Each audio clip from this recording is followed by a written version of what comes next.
Good evening, Huntington Beach, and welcome to the forum today. This is part two of our candidate forum, and my name is Sheikh Sattar. I am the chairman of the board for the Huntington Beach Chamber of Commerce as well as interim CEO. But before we talk, I just wanted to start us off with our flag salute. So if everyone can go ahead here, we're going to put the flag up on the screen, and if we can go ahead and we will say Pledge allegiance. All right.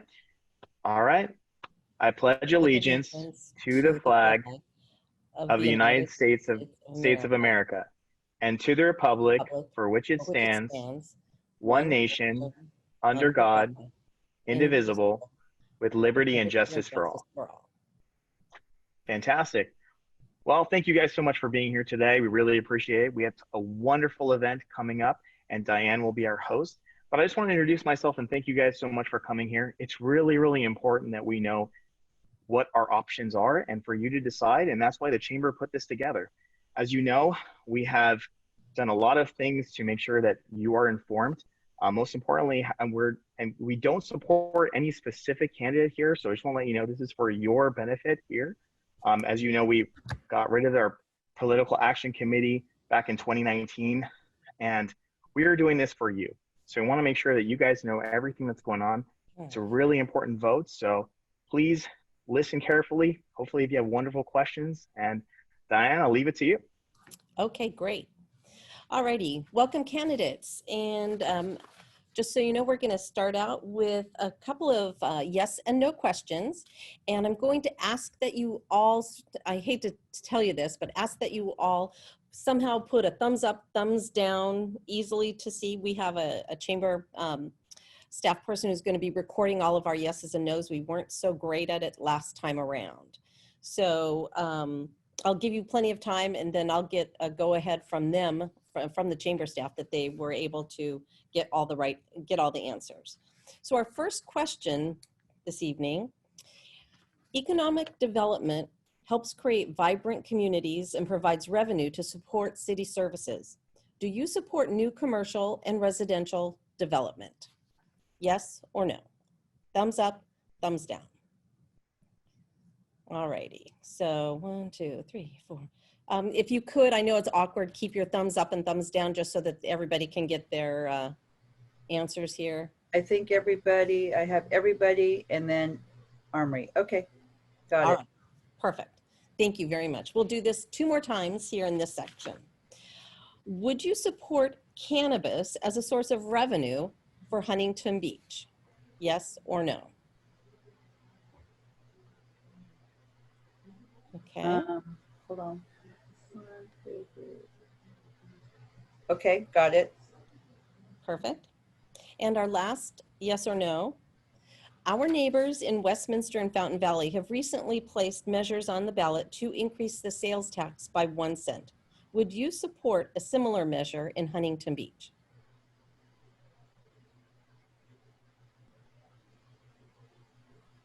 Got it. Okay, perfect. Okay, so now we're going to go to your opening statements. And again, we're going to keep this at 90 seconds. So if you could please respect that. That way we can get more questions in from everybody. So I think we'll just start over here the way I'm seeing you all on the screens for right now. Oh, John Briscoe, you're on the line now. Perfect. Well, you know what, John? We're going to start with you. So John, are you ready for your opening statement?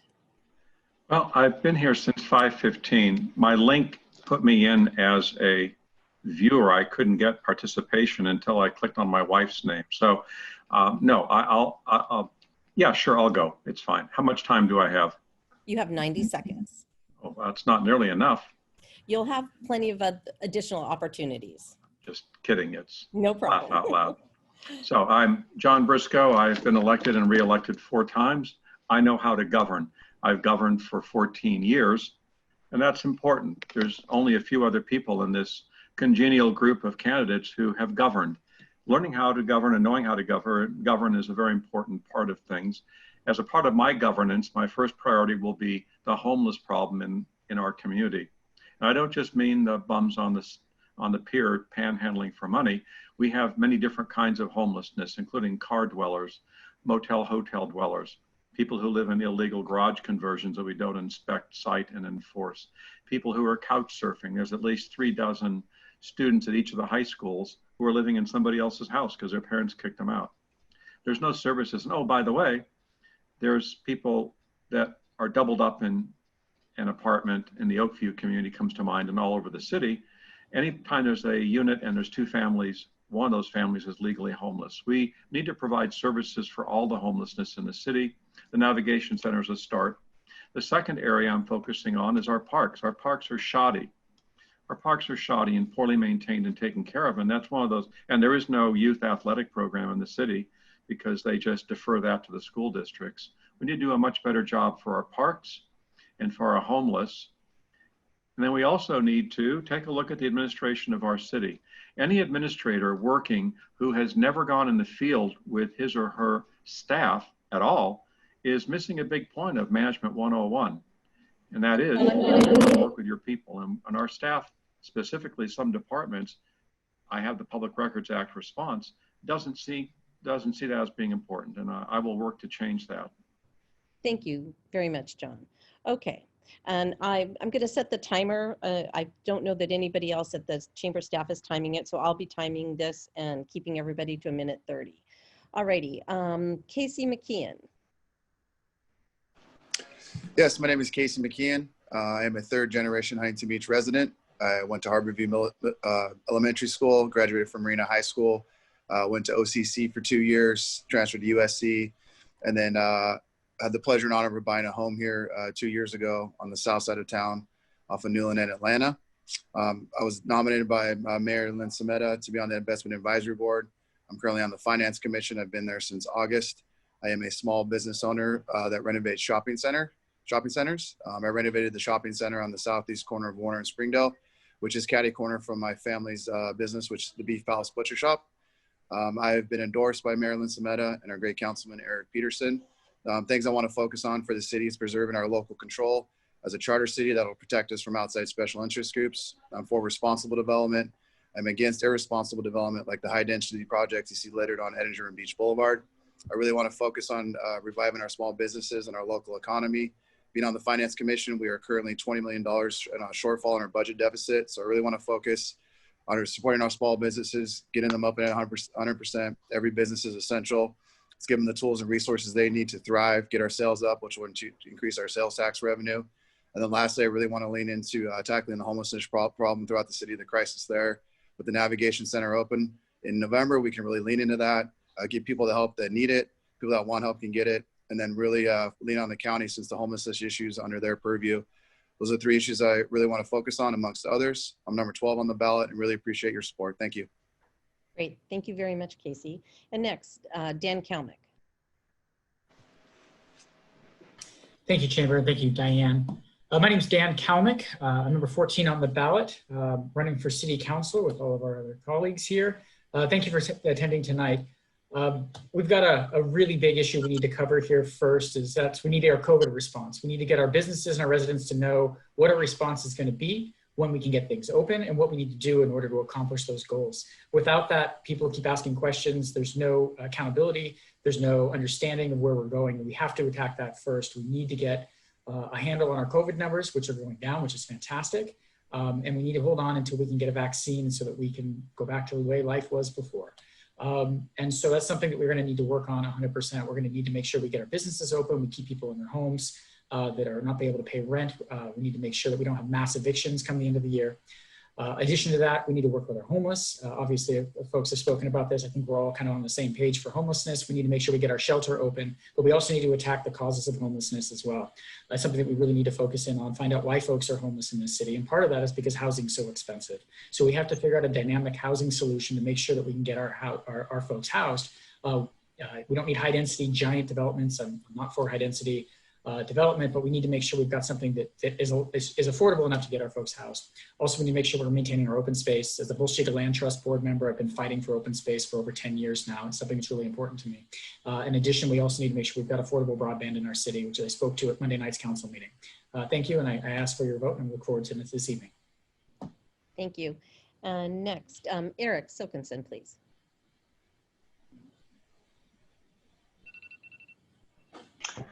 Thanks a lot for putting this on. I appreciate it. My name's Eric Silkinson. I've lived here since '72. Schools, course, HBHS, Golden West College, Cal State Long Beach. I'm a teacher. I am currently at Edison and I'm on campus. So I'm 100 yards from our ASCON site. What we need to do before we do anything else is get our businesses up and running safely. COVID response, absolutely. You guys can go on my website, silk4hb.com. You can see me in front of the city council asking our mayor exactly that, even though she cut my minutes from 3 to 1. So I've been on top of this for sure. We can't do anything else we want to do unless we get our revenue back up, our tourism dollars, support our small businesses. Then we can start tackling the other problems. The number one, which of all the people, I'm out in the community all the time. First thing I hear is about the homeless problem. We need to take care of that. And Dan mentioned open spaces. One of our greatest open spaces is our beaches. We got to make sure we take care of the beaches. Don't go in for some big boondoggle that's going to ruin the beach, ruin the way it looks, and ruin our marine ecology. So look into voting for someone, yes, who has not been on a commission or who has not run for office before, but for someone who is in the community teaching some of your kids if they go to Edison. Let's make sure we look for something new and creative this November 3rd. And if you do that, you can vote for me. I'm number 9 on the ballot, Eric Silkinson. Just call me Silk, that's fine. Thanks a lot. Thank you very much, Eric. And then next, Gracie Vandermark.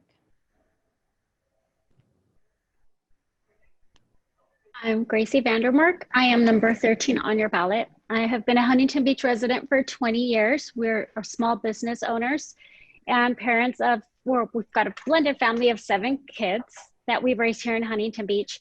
So this is home. Sorry, my son's interrupting me. Go away. So this is home. Oh my gosh. Oh, sorry. I'm sorry. My time's running out. Anyway, I'm a finance commissioner. I am worried about our unfunded liabilities, our homeless issue. Families can't go to the park. They can't go to the beach without being worried or that they're going to step on something, needles, glass, bottles. And I'd like to tackle those. We also need to become a little more business friendly. We need more businesses to want to come here and stay with us and not leave us for the next city over, which would welcome them with open arms. So those are some of the things I'd like to focus on. And Gracie Vandermark, lucky number 13 on your ballot. All right, thank you very much. And then next we're gonna go to Jeff Moran, please.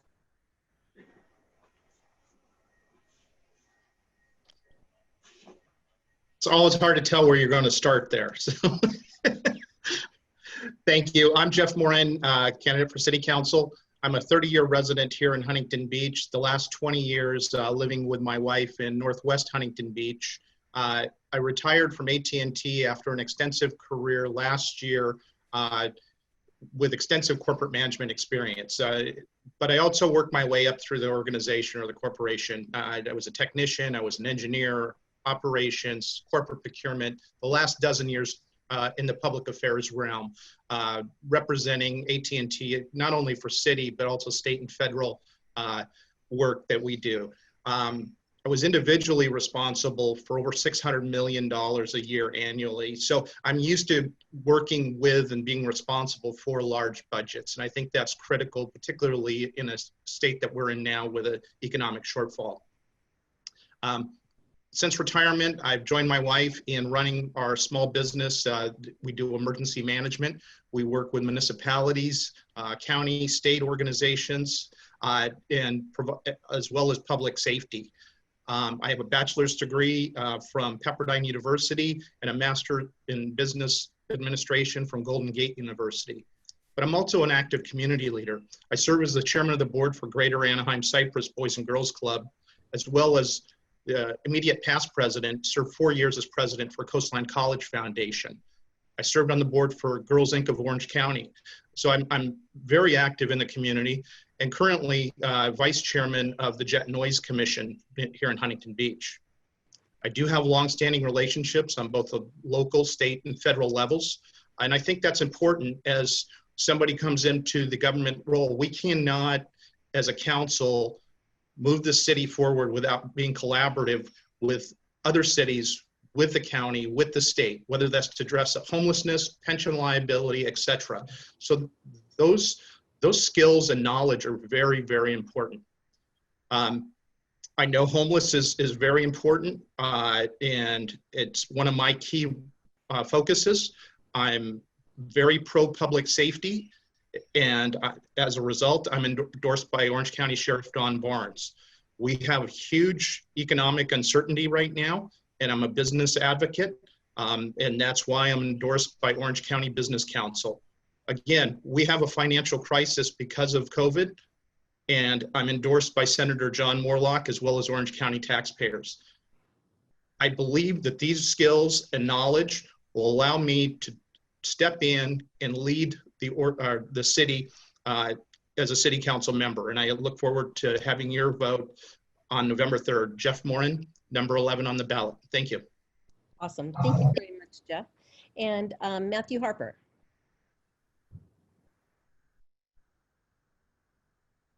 Thank you very much, and happy to be here today.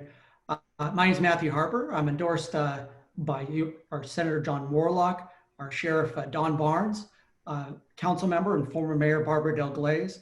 I'm also endorsed by several council members that I served with when I was mayor and council member for the city of Huntington Beach, including former Mayor Dave Sullivan, former Mayor Keith Bohr, former Mayor Joe Carcio, former Mayor Don Hansen, as well as former council member Devin Dwyer. I'm also endorsed by the Republican Party of Orange County and the Orange County Taxpayers Association, as well as many other organizations and local leaders. I successfully served for 12 years on the Huntington Beach Union High School District prior to serving 4 years on the Huntington Beach City Council. I also served as mayor, and I also served 4 years as your local representative for the California State Assembly. As a mayor of Huntington Beach in 2014, I saw through the completion of our new skate park, led the groundbreaking of our new senior center, repealed several outdated laws. After our problems at the U.S. Open of Surfing, I supported the equestrian unit for the Huntington Beach Police Department, as well as defended our beach bonfire rings and celebrated 100 years of surfing within the city of Huntington Beach. My priorities for the Huntington Beach City Council include public safety, infrastructure, economic development, administrative and fiscal accountability, property rights, personal freedom, and opposition to higher taxes. I've worked for you as a member of the City Council for one term, and I'm asking for a second, and I'd very much like to ask for your support for the Huntington Beach City Council. Thank you, Matt. Mr. Amory Hansen. Thank you, Ms. Thompson. My name is Mr. Amory Hansen, and I am a candidate for councilman in 2020 and a member of the Huntington Beach Historic Resources Board. I'm speaking today from my apartment, number 8102 Ellis Avenue, apartment 121. Will I get a closing statement as well? Yes. So you're done with your opening statement, Mr. Hansen? Yes. Thank you very much, sir. All right. Let's see. Natalie Moser.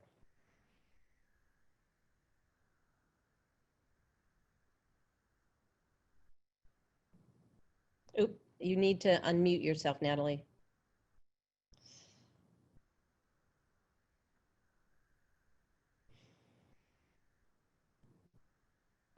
Shall I go on to someone else, Natalie, and come back to you? Okay, perfect. All right, Oscar.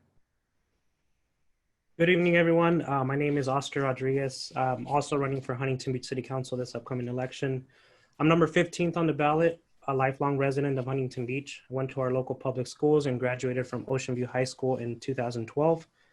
I went to Cal State Long Beach, majored in healthcare administration, where I learned the basics of economics, public relations, and human resources.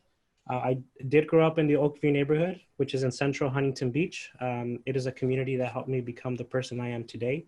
I helped my father run a youth soccer league in the city, providing opportunities for youth to play and organize sports at a low cost.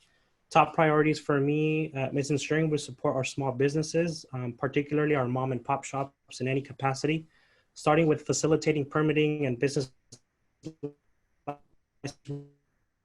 The most notable work in the city that I have been part of is fighting Rainbow Environmental Services and bringing community together to advocate for cleaner air. The end result was a brand new gym for our HB community to enjoy. That was actually at a zero cost to taxpayers. Some of my other priorities are creating a plan to expand micro enterprises. We have great organizations locally like Cielo, nonprofit organization in Golden West College. They help us create local jobs, expand our tax revenues, and help our general fund, which we badly needed, especially now with COVID-19, which has affected our tax revenues from tourism, especially during the busy months during the summer. I also think we need to prioritize investing in our youth. This includes ensuring we have a vision in our general plan that includes small developments that give people in our city the ability to live, work, and spend money here. As an advocate I have knowledge and represent community in various areas. I recently started food drives when the pandemic started, and some of the candidates here have been helping as well. So appreciate you all for that. Also homelessness, a top priority. We need to prevent it from happening. It's more than just a local issue, it's a regional issue. And I think we need to, just like we fight the state, I think we need to fight the county for resources, and that'll be a priority for me. So I won't ask for your vote, I will earn it. And for anybody that knows me, I've been out in the community and have been involved in local efforts. So if you want to know more about me, please visit oscar4hb.com, very accessible. And to learn more about our campaign, you can learn more there. Thank you very much. Thank you very much, Oscar. Thank you. And Thomas Leparn. Thanks for having me tonight. I'm really proud of all the candidates for getting out here and putting themselves out to be elected here in November. One of my major priorities in the city right now is the homeless issue. I've been working with the homeless awareness group to find a way to meet with the homeless, get out there and actually know what's going on, getting boots on the ground. I've also been a public advocate of getting out there and volunteering, as well as youth programs. I've been involved with AYSO, Huntington Valley Little League, Boy Scouts, Girl Scouts, Cub Scouts for the last 33 years. I grew up here. I went to Smith, Dwyer, and Huntington. I got my bachelor's degrees from UC Irvine in political science and sociology, and I got my master's degree from Cal State Fullerton in sociology as well. People are my business, and our city comes first. Huntington Beach has a great reputation across the nation as a go-to destination. We need to be able to show people that the success of our city comes from within. Being able to activate our beaches, activate our parks, and getting volunteers out there to help clean up and help do the things that we could do to reduce the amount of waste and the amount of trash that we find within our parks and our beaches will help make sure that it's a go-to destination for tourism, which in turn will help with our businesses, our small businesses, especially the mom and pop shops, restaurants, barbers, tattoo parlors, anything that we can have downtown and anywhere in our city to help drive business. It's the lifeblood of our city, so we need to make sure it's a safe place. Another focus for me is public infrastructure. Our streets, our roads, our alleys, our sidewalks are in disrepair. We need to get on a schedule to help showcase that we're gonna make sure we're gonna take care of our people. My name is Thomas Leparn. I'm number 3 on the ballot, and I look for your vote and your support November 3rd. Thank you. Great, thank you, Thomas. And Natalie, did you get your audio? I hope so. Can you hear me now? Okay, good. Awesome. Okay, thank you so much for having us tonight. My name is Natalie Mosier, and like everyone else here, I'm running for Huntington Beach City Council. I'm number 10 on the ballot. I am a homegrown leader. I've been here for over 40 years, raising our kids now in Huntington Beach as well. I'm the proud mom of 2 kids who go to local public schools, Circle View and Mesa View School. Actually, Mesa View is having their back to school night shortly. I might be missing that tonight. I'm also a homeowner, a business owner, and an appointed member of the Human Relations Task Force. And I'm currently the chair of that task force as well. And I'm a committed community leader, both with Girl Scouts and also really on the homeless issue. I was educated in local schools from Glenview to St. Bonaventure, graduated from Marina High School. I went on to put myself through Orange Coast College and Cal State Long Beach with a major in history. Later on, I went on to earn my MBA from Chapman University. And then I put myself through school there as well as I was working at Orange County Teachers Federal Credit Union. I worked there for about 10 years, grew up through the organization. It's now Schools First Federal Credit Union. I was a supervisor. I worked in project management, business analysis, and lending management, and ended up in organizational performance, where I worked really on the metrics and really determining how we were doing and how we can communicate the city of Huntington Beach as well. But did all of that, but decided to switch my my focus to family and start on my own business. And I've been doing that for a really long time. I'm ready to serve our community, to make my kids proud and all of our kids proud of the city that we live in. I lead with curiosity and have dedicated my heart and my time to bringing people together to address our local challenges, including homelessness and human relations. I think that we do need to support our local business and community as well. We need to collaborate on practical solutions for homelessness. I've been working with a group, an advocacy group called Homeless United Huntington Beach for quite a long time. And we've been advocating and working with city staff, with the county, and all of our government officials to really try to help move the ball forward and stop kicking the can down the road. And I'm very happy that we're finally, you know, getting our navigation center moving, but it's really step A of like so many steps that we need to do. It's not a city problem, as is mentioned, but it definitely is a regional problem and something that we all really need to take, you know, full focus on. The final thing that I wanted to mention is just that I also want to promote health and safety in the environment as well. And I believe we're resilient, and I'm excited to be a possible city council member for Huntington Beach. Thank you very much, Natalie.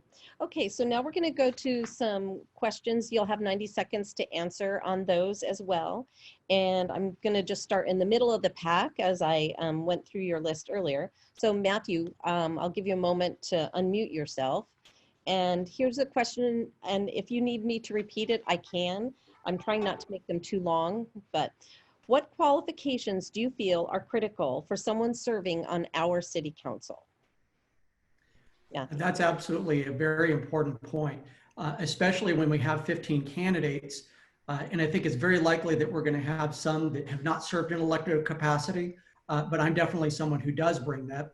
I think that, of course, your minimum qualifications are that somebody who has very keen interest in the city of Huntington Beach and loves the city of Huntington Beach. That's absolutely a couple of the most important qualifications, because, of course, your motivations for running for city council are far more important than any background or experience or education that you may have.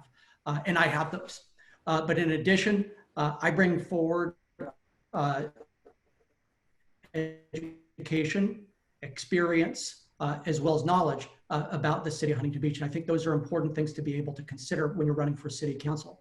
Of course, before I served on the city council, I served on the school district, which serves the education issues for our city. I attended grade school in Westminster School District, also junior high within the Westminster School District at Stacy at the north end of town, and Huntington Beach High School.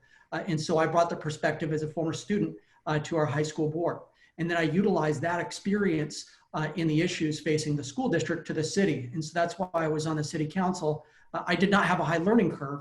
And I think that that's pretty important in terms of bringing forward your assets to the city council. And of course, since I've been on the city council, I've served in the state legislature, which brings me a whole different set of perspectives about the state and how those issues confront the city of Huntington Beach. In addition to that, I've worked at the county as the deputy chief of staff for former supervisor Janet Wynn. So I understand the county issues, and that is going to be very important in terms of addressing the homelessness issues that have been growing within the city of Huntington Beach and throughout the state of California, for that matter, and being able to combat those issues. I think that your education is important. I have my degree in public policy management from the University of Southern California. And of course, I bring together the knowledge from each of those background positions to be able to tackle the issues facing the city of Huntington Beach. Thank you very much, Matthew. And it will be Mr. Amory Hansen next, and then Oscar, and then Thomas. So Mr. Hansen, if you can unmute yourself and begin your answer.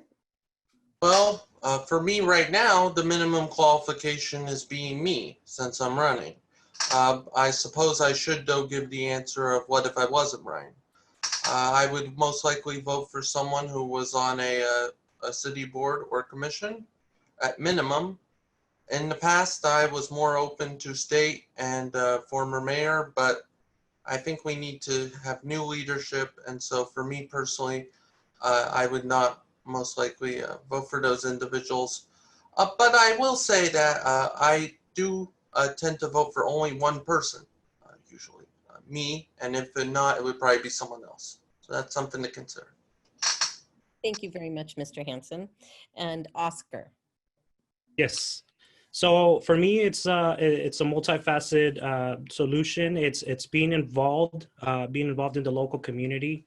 As someone who has been involved in the local community with the issues revolving the Rainbow Environmental Services or issues with our school district, not necessarily issues with our school district, but being partners with them in terms of solving some issues around the city. That's very important.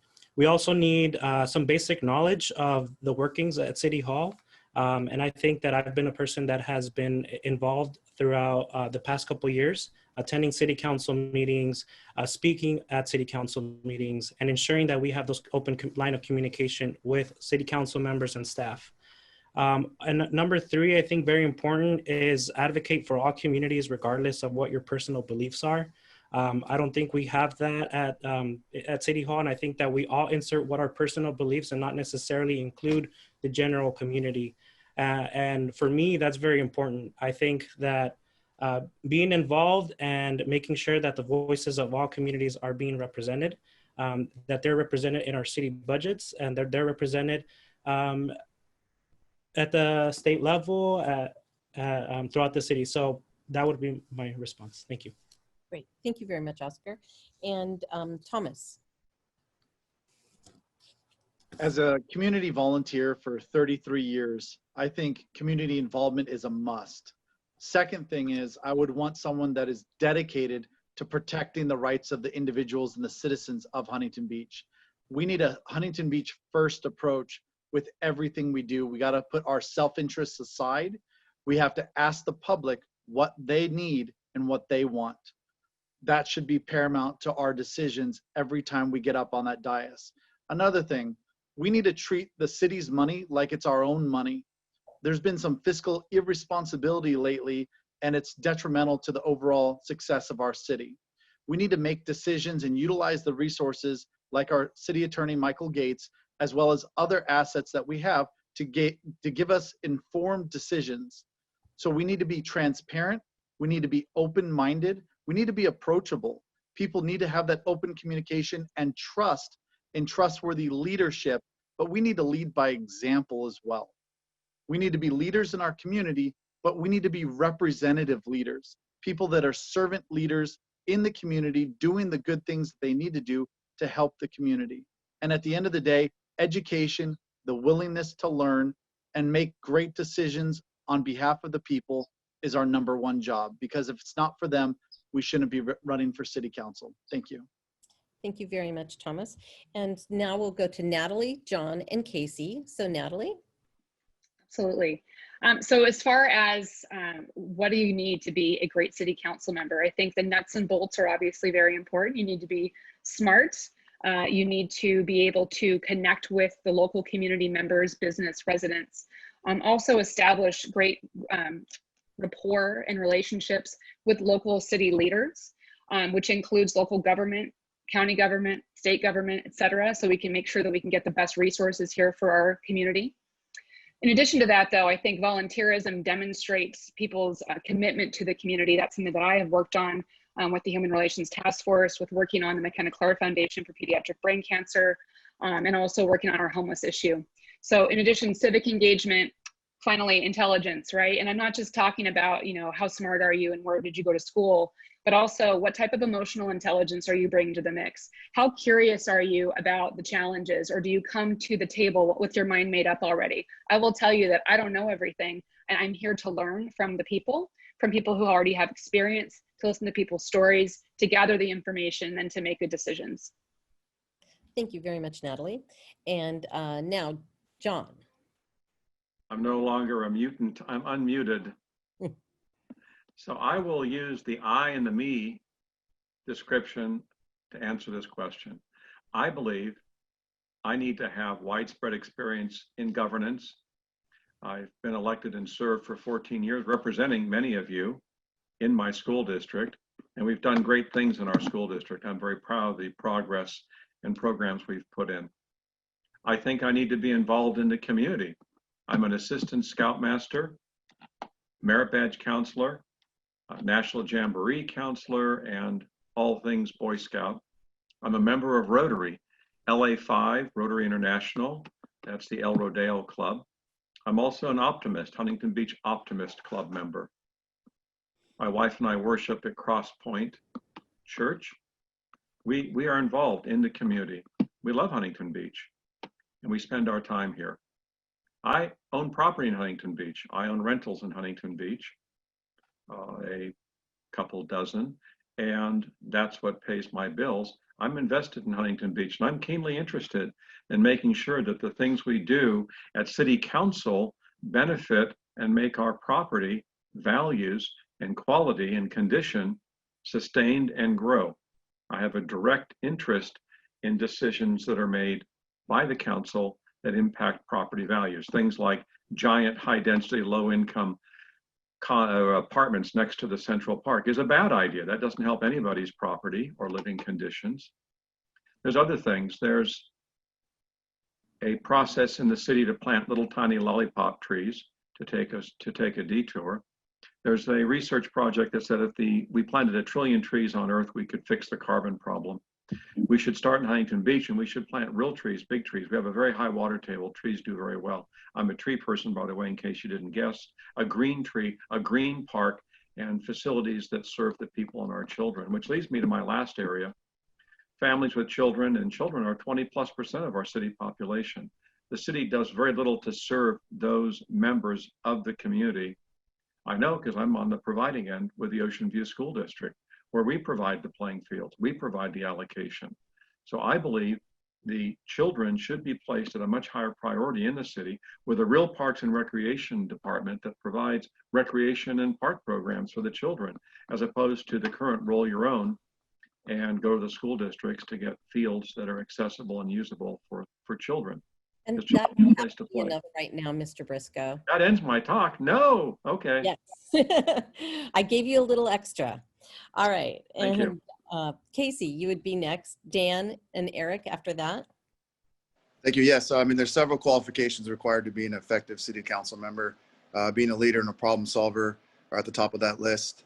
You're working with 6 other council members. It's going to take a leader to assess the problems that face our city and come up with solutions that represent the will of the citizens of our community. Secondly, you also need experience, both private and public experience, navigating the inner workings of City Hall. As a private businessman, working in commercial real estate on the retail side, I have lots of experience not only in our city, but cities throughout the country, taking projects in front of Planning Commission and City Hall. On the public side, I have experience being on the Finance Commission and Investment Advisory Board.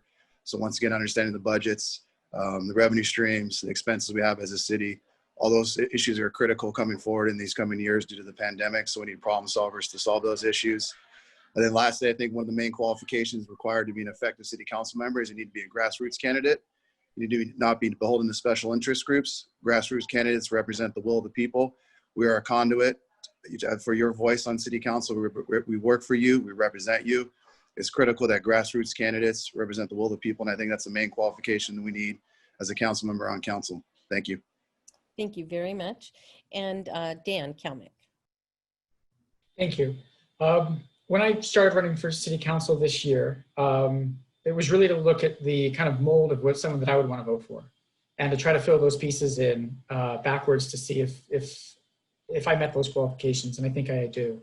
You know, one of the things that is always frustrating about council is the kind of us versus you mentality, right? That we don't have a working group of people that with a congenial group that we used to have on council years ago.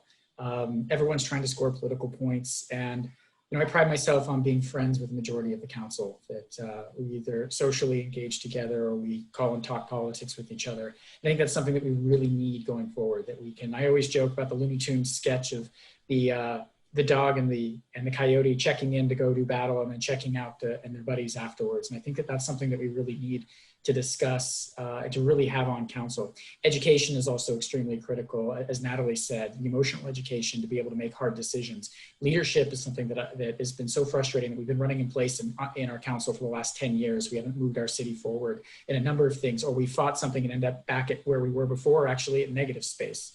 And having served in government, knowing how to hit the ground running, it's going to be critical coming up in this next year with budget cuts coming, with a constricting budget, with just all the general things that are affecting us right now. It's something that we're going to need to have. Volunteerism is extremely important. I volunteer at about 15 different things in the city. My wife tells me I need to do pay jobs every so often for my business that I own when I'm out there volunteering. So it's something that we really need to focus in on and try to find a well-rounded person. And that's something that I tried to fall back into during this candidacy. So I really appreciate the question. I think it's a really fantastic one. Thank you. Thank you very much. And we'll be going to Eric, Gracie, and then Jeff at the end. So Eric. It's a great question. I may be biased, but I personally don't believe you have to have served in government before. And I don't believe that you have to have served on a bunch of commissions. Those can be valuable experiences, obviously, but you know, as far as politics goes, our founding fathers never thought that politics would be a career for people. I don't have designs on higher office. I'm not going to run for the assembly. First of all, you need to love Huntington Beach, and you need to have an open mind, and you need to be willing to work with the community and be out there. There are a lot of people who aren't on committees, who don't volunteer. They just want Huntington Beach to be the best it can be. A lot of these things are laudable. So, you know, like I said, I'm biased because I didn't serve on a committee, but I support our lifeguards. That's one thing that never gets talked about. As someone who surfs regularly, they get left out a little bit. I'm someone you can find in the community. You can find me at our small businesses. You can find me at Tower 11 after I get out of the water. I love talking to all the people I've met on the community forums and in people's backyards and on the street. If you want to come talk to me, you can find me in front of my house on Saturday from 12 to 3. We're having a social distance event. So you can check out my website. It's got all the details. But one thing Dan mentioned that I do enjoy, and Dan's someone I've spoken to on the phone, and I've spoken to some of the candidates in person, is having a bone on me on the city council is critical. I'm someone that can work with anybody. Listen, I manage students daily, and before COVID, I did it in person. So I love this city. I want to get in, roll my sleeves up, and work for the city. And when I'm elected, hopefully the other 2 seats will be filled by someone who has a little more experience, and I can lean on them. Thanks. Great. Thank you very much, Eric. And Gracie. I do believe we need to have some knowledge of how our government works. That's one thing I had the opportunity to learn as a finance commissioner. There were times where I used to say, why don't they just fix this? Why don't they just fix that? But I wasn't aware there was a certain process. There were certain steps you have to take. You can't just fix things. You also have to have some common sense, probably a lot of common sense. There are decisions that you have to look at them, and they have to make sense. Like, is it the right time to do this? Is it the right time to do that? You also have to have selflessness. This can be a thankless job. We will not be able to please everybody. So we have to have the love for our city to do this for our community. Also, we have to have approachability. There are a lot of people who don't feel their council members are approachable. They're intimidated. They won't come in and speak to them. If there's one thing that I've always been, I've had an open door for anybody. Like me, don't like me, agree with me, don't agree with me. I can have a civil conversation with anyone, and I can work with anyone as long as they are respectful. And also, we need to have some thick skin. We have to make sure that we can take the criticism. We can take the good days with the bad days, and not just want to call it quits if something doesn't work out. So to me, those are the important things to have as a council member, and I bring all that to the table. Great. Thank you very much, Gracie. And Jeff. Thank you. Yes, the candidates hit on some very important points in my view. And I think I mentioned many of those in my opening statement. You know, I do have a true love for the city of Huntington Beach. I lived here 10 years. before taking a corporate procurement job in Northern California. And after getting married, I moved back to Huntington Beach because we loved it so much. So that's a very critical piece of running or being a council member. But you also need to be open-minded. You need to be able to have collaborative discussion and communicate the message that you're looking for. I don't know what's going on with Billy, but I'm struggling again, so thank you. We'll fix it. you have to be able to negotiate. And again, I have that negotiation experience. You have to have an understanding of not only data points, but the financial side. And then what was alluded to, not only in my opening statement, but also some of the other candidates, you do have to have an understanding of how cities work and how the process works, not just within the city, but within the county, within the state, within the federal government. And again, I've done that. I've gone through the permitting process. I've been on that side. I've spoke before council. I've met with planning commission. I've done that and I have that experience. Those are all critical pieces. But again, negotiate, collaboration, it's going to be critical as we try to resolve these major issues that are before the city. Thank you very much, Jeff. And you guys, just to be respectful to Billy, he's been struggling to get in. If you've noticed me being distracted, it's trying to make that all work. But Billy, thank you for joining us. And I'm going to give you an opportunity to say, give your answers to our earlier yes or no questions.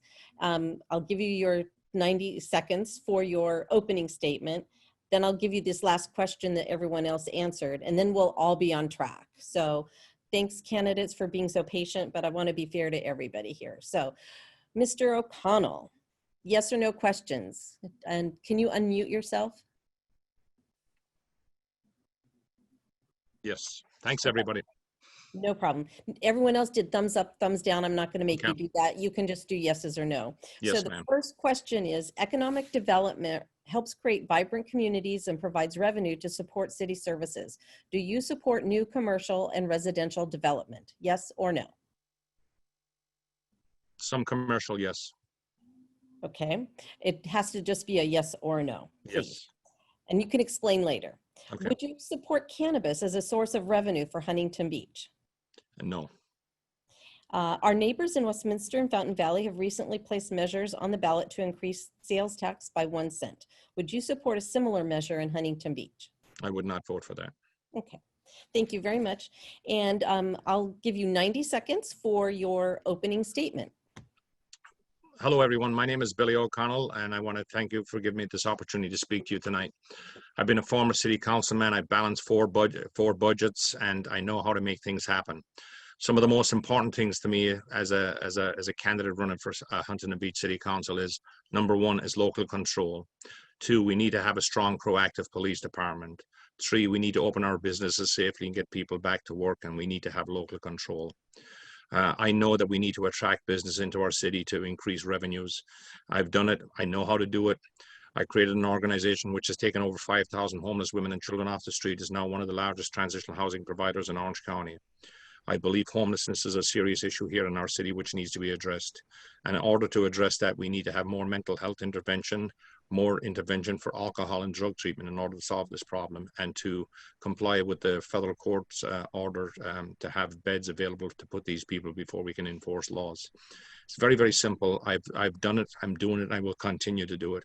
I graduated from St. Francis College in Brooklyn and with an accounting degree, so I know debits and credits, and I know how to make things work. Also, I was a deputy sheriff up in Los Angeles for many years, and I understand the challenges of law enforcement, and I believe that we should leave a strong city behind for the people that come behind us. We need to make sure that our children can enjoy our city safely, and I will be a strong advocate for our seniors and their programs. Thank you very much. My name is Billy O'Connell.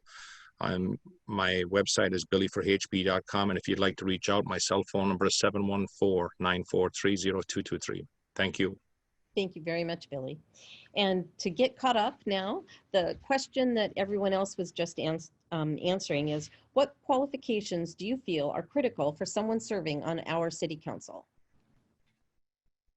Oh, you'll need to unmute yourself again. I believe you need to have a business background. You have to be in there. I have created businesses. I've brought businesses into the city. I've employed people. I've helped over 1,500 women find work and retain it. And the best form of welfare is a good paying job. There's too many small businesses struggling in our city, and there's policymakers making decisions that have never ran a business. You know, our small businesses can't live on 25%, 50%. We need to open our businesses, but we need to open them safely. I've had businesses in our city. I've brought businesses in our city, and I continue to run businesses very successfully in this time of challenging pandemics. And we got to make sure that everybody's safe. But it's time to open our businesses and get people back to work. And I believe I have the skills and the quality and the characteristics to do it. And to be very simple, some people talk about it, some people tell, and some people think. I've done it, I'm doing it, and I will continue to do it for the great city of Huntington Beach. Thank you very much. And so now we're going to move on to the next question.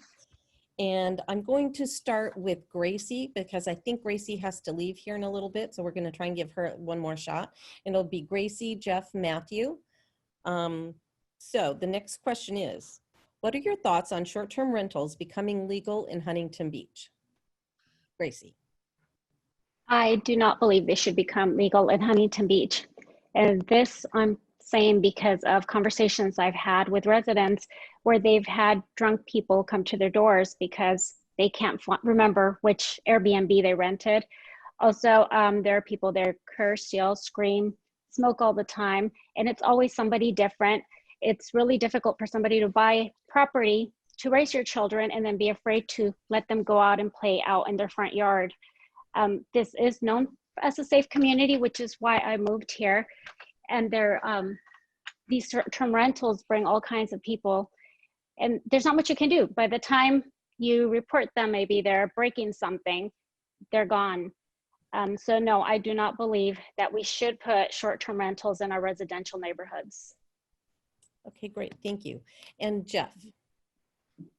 I would concur. I don't believe that we should allow those in the residential neighborhoods. There may be some portions of the city that we could accommodate those, and I think that the recent vote at City Council or position with City Council moving forward with carving out specific areas such as Sunset Beach that's grandfathered and things of that nature, and maybe moving towards a approach of closing some of those down throughout the city is a necessary step.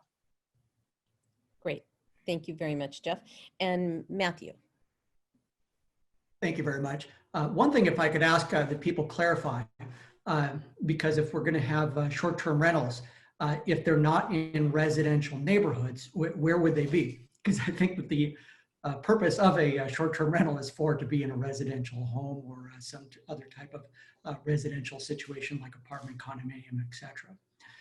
Now, my philosophy of approaching a significant degree of private property rights and personal freedom guides me to be towards some sort of situation that allows more than we currently have within the city of Huntington Beach.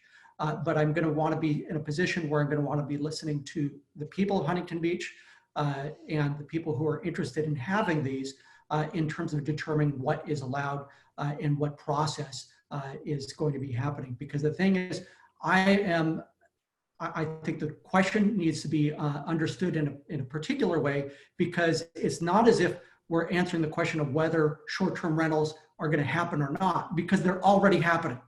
The question just simply is the city of Huntington Beach going to crack down on what's already there, or are we going to have a system in which they're working with the city to a much greater degree? And is there a situation in which there's an ability to pay in with the city as well as a part of having a short-term rental within the city of Huntington Beach?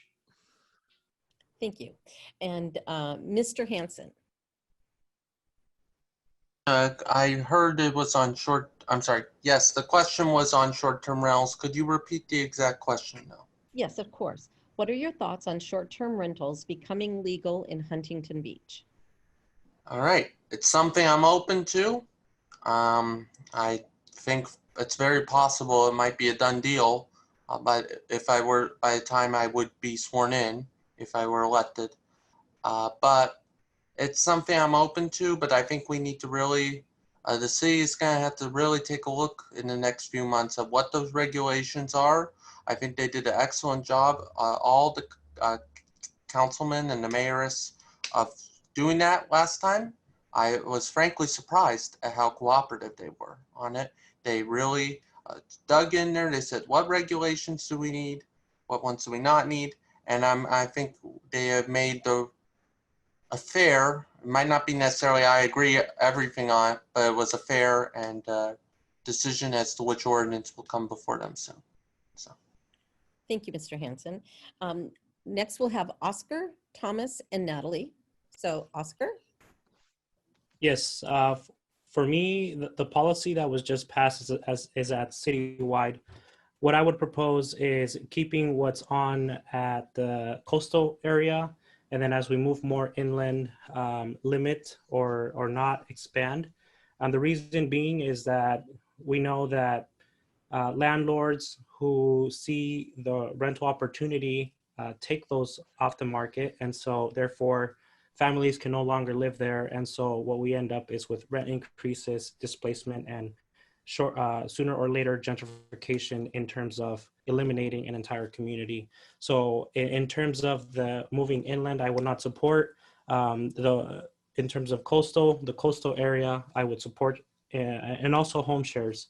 The reality is they're already here. Can we generate some revenue for the city in terms of the general fund? Absolutely, I would support that, especially now because we need all the revenue that we can get, but we need to be responsible. And we also need to be, make sure that the communities inland do not suffer from displacement from the STRs. So like I said, I would support home shares, and I would not support them in terms of inland as we get closer, so we get away from the coastal area. So that would be my response. Thank you. Great, thank you. And Thomas? Short-term rentals, I've talked with many people through the city, and they're very problematic. When you get people that do not have a vested interest in protecting the property and the homeowners are not present, you have a differing situation for them to take care of that property because they have a different idea than the owners do about what it means to be good neighborly neighbors to each other. I've had complaints about fights, drinking, abuse, breaking and damaging the properties, ending up in neighbors' yards. There's a lot of aspects to this that are very problematic, and that risk outweighs any possible outcome that I could see could be beneficial to the city because it's straining our homeowners, it's straining the neighbors, and it's straining our first response services. So I'm against short-term rentals in any form or fashion. I would rather them have 30-day rentals or longer. Therefore, the homeowners have more responsible citizens taking care of their properties. Thank you. Great, thank you very much, Thomas. And Natalie? So I think that the council's request of staff on Monday night to move forward with a highly regulated Seal Beach grandfathered homes is a reasonable and appropriate path forward. I think it'll give us better data over this next year to be able to go back, especially as we move through COVID. Hopefully we're on a different side of things at that point as far as our own tourism industry. But that way we can make a better and more comprehensive decision at a later date when we have more information to make the decision with. The pilot program, will help us to also better understand and ramp up our enforcement mechanism.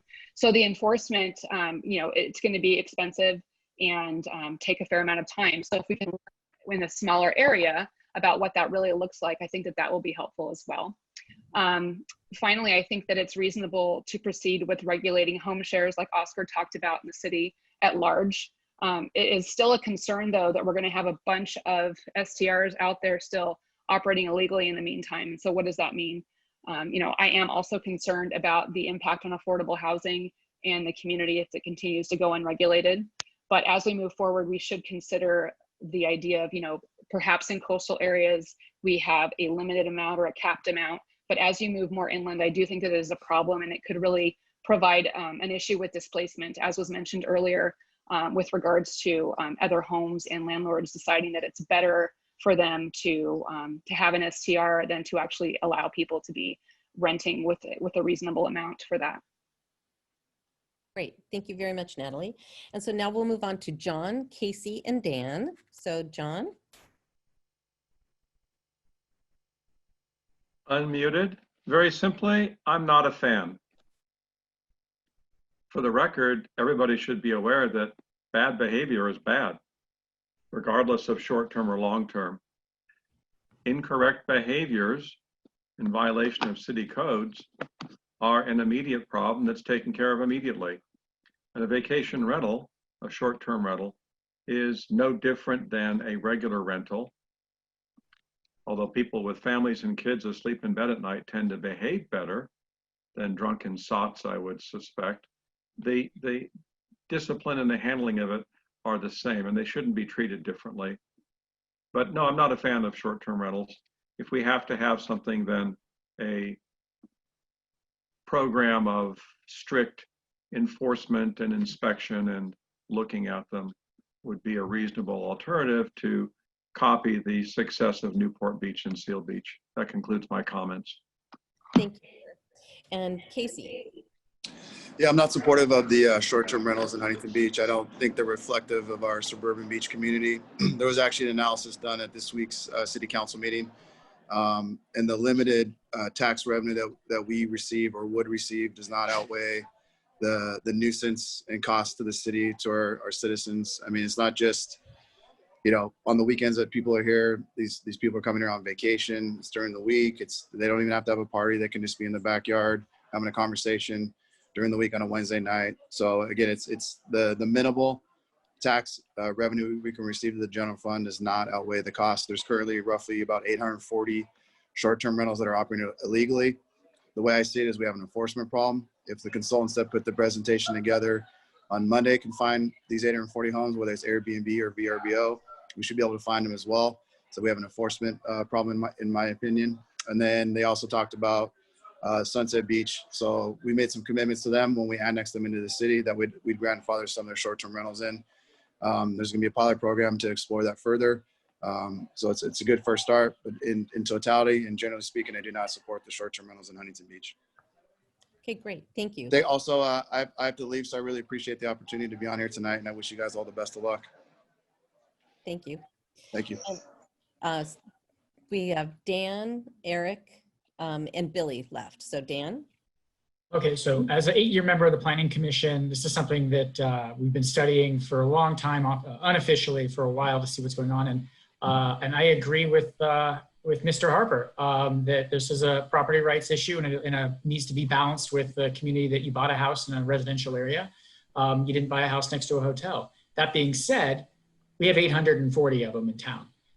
Everyone talked about that we're against them. They want to get rid of them. We don't have we don't have the code enforcement staff to do that, or they would be gone because they're illegal and we're a city of laws.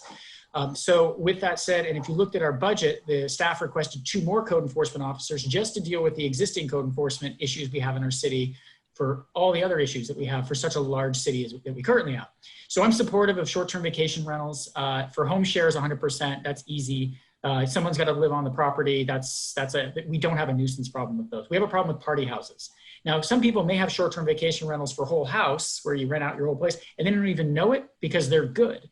We have a problem with bad short-term vacation rentals, and we need a funding mechanism to enforce the bad operators in this. And we need because our current code is basically, we don't have anything. So there's really no mechanism to shut them down. And it's a civil case at that point. So it's not kick down the door with windbreakers. You guys are all out of here. It doesn't work that way. So by regulating, we actually have much more enforcement mechanisms. So Sunset Beach, sure, we're grandfathering them in. We'll set up a policy, heavily regulate and tax them, make sure they're paying TOT to hotels, and make sure they're paying TBID, make sure they're paying the regulations. So that high level of regulation within what the consultant recommended. The staff actually, what council kind of pushed for on Monday night was very similar to what I've been advocating for years, which is we need a funding mechanism. So if we get home shares in Sunset Beach, Coastal Commission's actually probably not going to let us certify our local coastal program without short-term vacation rentals in the coastal zone. But I think from an affordable housing standpoint, outside the coastal zone in multifamily, we can't have that, right? That's taken good rentable units off the market for those folks that need to live and work in town. So it's a very, very complex issue, but we need to raise the revenue in order to shut down the party houses first. So I'm a big fan of pilot projects. In Huntington Beach for the last long time, we either do everything or we do nothing. We don't ever try some little things. And so I'm a big advocate of this pilot. We don't have a policy yet. It was kind of a tacit direction to staff. When we come back from the staff report, we'll see what actually staff has recommended. But it's something we already have them. The horse has left the barn, but we need to fund a revenue source in order to enforce the bad actors in town and shut them down. And then we can have a larger conversation about what short-term vacation rentals look like in the city. Thank you very much, Dan. And Eric? So I'm going to say something that may be unpopular with some people. With our budget shortfall, everything needs to be on the table. I'm not saying we do everything, but we need to have a discussion about everything. Some candidates don't want to mention the R word, regulation, or the E word, enforcement. Some will. Of course, these things are operating. I think I agree with a pilot program, but we need to be willing to try some stuff out because we're in a pickle with our budget. So yeah, I've talked to a lot of homeowners who do not want, nobody wants one of these places next to their house. But I'll tell you, last year, a friend of mine came out from Buffalo and he stayed at an Airbnb on Delaware, and I don't know, maybe it was near Detroit, Delaware and Detroit, and it all worked out fine. But these places need to be regulated. I don't know that I would call the police on someone having a conversation on a Wednesday night in a backyard, but yeah, nobody wants a party house near them. But we need to look at ways of increasing revenue and getting our budget back to balance. So I think the council recently has dipped their toe in the water, and the Sunset Beach thing is a good thing, but we need to be open to everything. Like I said, we're not going to do everything, but we need to be open to having the conversation and doing some research on these things. Casey mentioned that the benefit to the general fund would be negligible. When you're down 20 million, every little bit helps and every little bit counts. So yeah, I agree. I don't want someone from Arizona to be buying up property here and just renting it out. I don't know, but I may be one of the few people on that's running who actually is a renter. I don't own I love the place where I live, and I love my landlords who live in Fountain Valley, but own a bunch of property here near the city hall. And I have a great landlord, but I got lucky. So yeah, I'm in on the props, and they directly affect me, but I'm not running for city council to benefit myself. I'm running for everyone, even the people who disagree with me. So we just have to be open. This is where I think Dan would agree with me. We're going to have to make some hard choices. So just saying, it's easy to say, no, I'm never going to be for that, or yes, I'm for that. But we got to have our minds open, got to be willing to try some things, because creativity is going to help get us out of this COVID pothole that we're in. Thank you very much. All righty, and Billy. Yeah, it's very simple. Can you hear me? Yes. Yeah, okay, good. I'm a believer in personal and private property rights, and basically people pay a lot of taxes on their properties, and I'm open to this. And I don't think we should be penalizing everyone because there's a few bad actors out there. We should identify the bad actors and hold them accountable. So I'm open, very open. Great. Thank you very much, Billy. All righty. So I'm looking at the time. I think we might be able to get 4 of these questions in. We'll see. The next question, and I will start with Natalie. And we'll go Natalie, Thomas, and Oscar.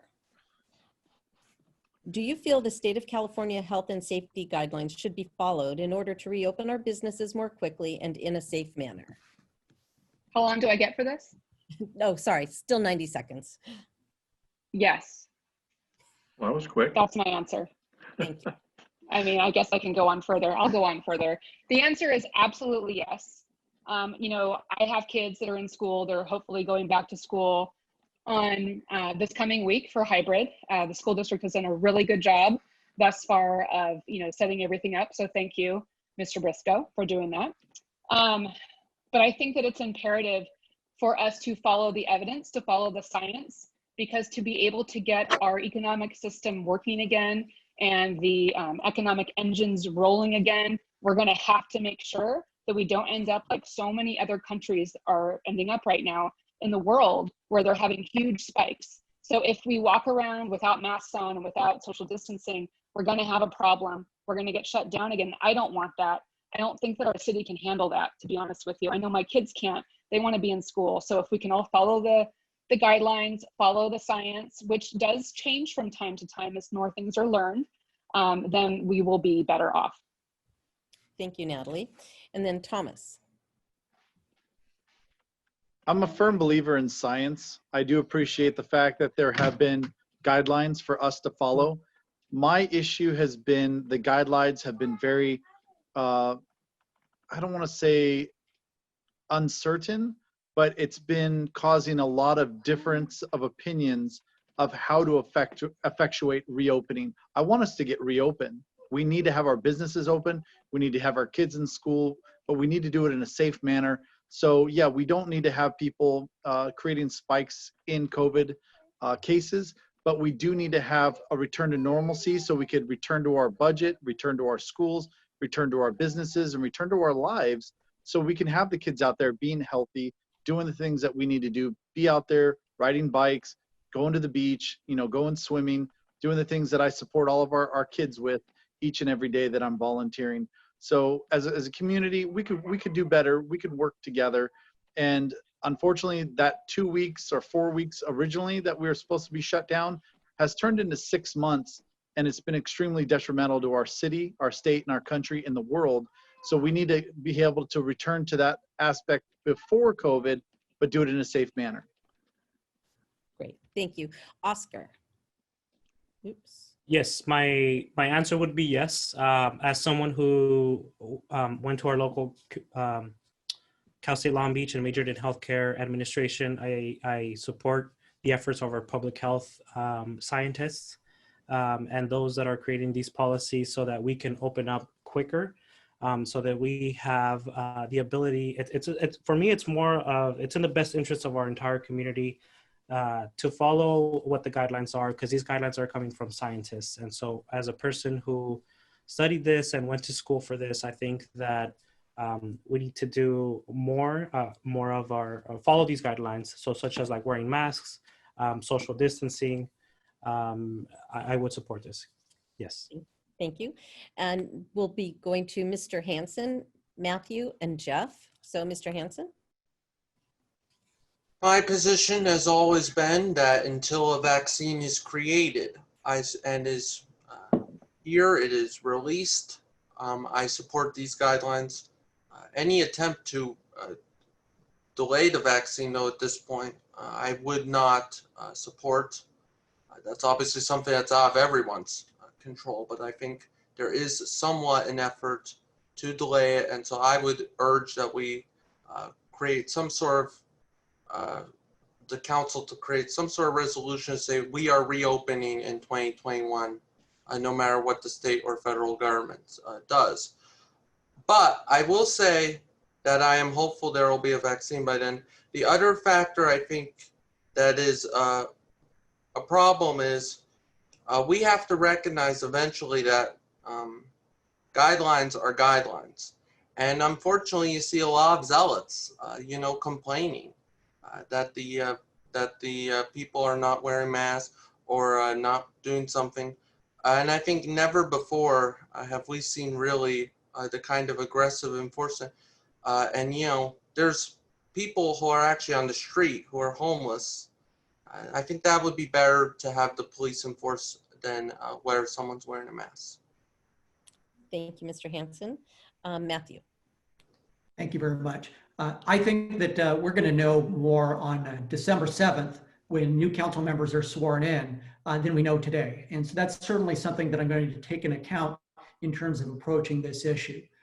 First of all, I'm going to review the most recent information from the Centers of Disease Control for our country. I'm also going to consult with the Orange County Public Health Officer who has a lot of knowledge and a lot of firsthand understanding of addressing this within our local area. I'll also consult with local health professionals on the issue as well. And then I'll work with community partners to promote health education and best practices. I think Visit Huntington Beach has actually been doing a good job, as well as other organizations in terms of promoting public health within the city of Huntington Beach. I'll review best practices for businesses, education, and households for effectiveness, and I'll continue to reevaluate best practices and procedures as new information is learned. And I'll advocate to the state government. I think this is an important part of addressing the question, is I think that our responsibility as city council members is to advocate to the state government for a plan towards a green tier. The state does not have a green tier. We simply have ways towards partial mitigations, but there's no way to be able to get back to normal under the governor's plan. And I think we need to advocate for green in the clear and what are the thresholds to be able to get back to that level so we can get back to normal for our businesses and back to normal for our peace of mind, but do it at the appropriate time and threshold. But if we don't have a plan to be able to get there, we're never going to get there, because my ultimate goal is to reach a full reopening of the city of Huntington Beach safely for all. Thank you. And Jeff, Billy, and Eric will be next. So Jeff. Thank you, Diane. Well, the fact of the matter is that I seriously take the coronavirus as a serious pandemic, number one. But the fact of the matter is the original attempt was to flatten the curve, and we got past that long ago. Again, my wife and I do emergency management. My wife's been through 6 pandemics, written pandemic plans. When you look at the numbers, California as a whole, the vast majority of the counties were ready to fully open throughout the state. And then the governor rewrote the plan. And now with the new tiered plan, even Orange County, we should have opened up in a lower level, but because we don't know the rules that the governor is writing, but there is a percentage increase or a factor that's added to our numbers because we didn't test enough in Orange County. So we should actually be at a lower level already. But as Matt mentioned, there is no green tier in the current structure. Again, we have to reopen safely, but the levels are so low at this point that we should be fully reopened, and that's my view. And I think that a lot of the scientists agree with that. Great, thank you very much, Jeff. And Billy. This has been a tough time for a lot of people, and during this time I've fed over 25,000 people. I have visited people who had the COVID virus and dropped off masks at their door. I've visited seniors and helped them out when they needed it. I have some serious reservations about some of the policies that are coming from Sacramento and Washington, to be very upfront. The do as I say and not as I do type of approach. And first of all, I think we need to get our businesses open because there's too many businesses, people struggling. Some of them may not even open, and that's horrible. I would be reaching out to our Orange County Public Health Office and getting direction. But to make a long story short, we need to open wisely and safely and get people back to work. And that's very simple for me. Great, thank you. Eric? So listen, this is a catch-22 because tourism, bars, restaurants, that's a lot of where we get our revenue. And let's be honest, these are the places where these are super spreader spots. There's a bar 2 blocks from me, and they stayed open longer than the governor asked them to. And I know all 3 of the bartenders, they all got COVID. Every single one of them said, you do not want this. And then they had to reach out to all the customers. That place has been shut down. Science needs to guide us. But when we talk about, we need to do it safely, the problem is there's no enforcement. You can see the video of me at City Council talking about the enforcement. I've worked in restaurants at every level, and I've run restaurants as recently as 4 years ago. I know how these how these can be.